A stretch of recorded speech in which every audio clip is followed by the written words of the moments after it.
Hello smart viewers, how are you today? I hope you are all in a very good condition today. Well, now I'm going to explain you about how to use to have in simple present tense. Okay, we use have for I, you, we and they. And we use has for he, she and it. Have or has here have different meanings depending on the sentence. Jadi have dan has di sini memiliki arti yang berbeda tergantung dari kalimatnya. Example, I have a dictionary.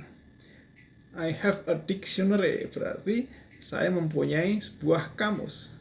Tapi beda dengan Grace has a headache. Grace has a headache.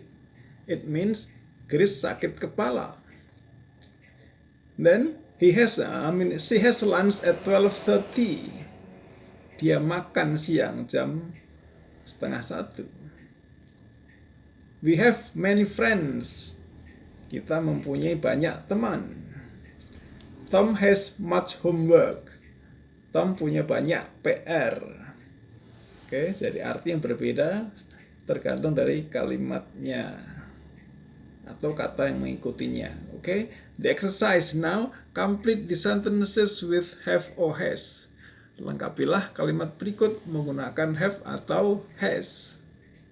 Question number 1. Markona has one sister and two brothers. Okay. Question number 2.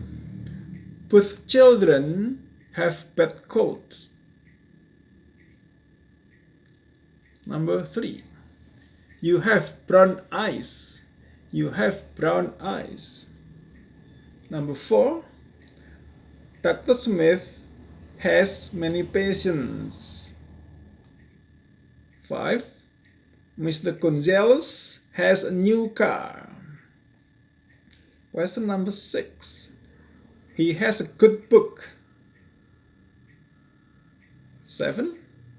The lawyer has many clients. Then question number 8. Henry's dog has a long tail.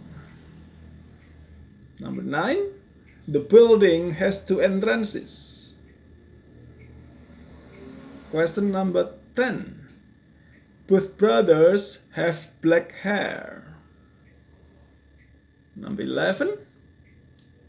They have a lot of homework. Question number 12 now. We have large library at school. 13. He and I have many things in common.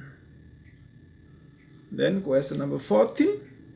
The boys have new shoes. The last question, or number 15.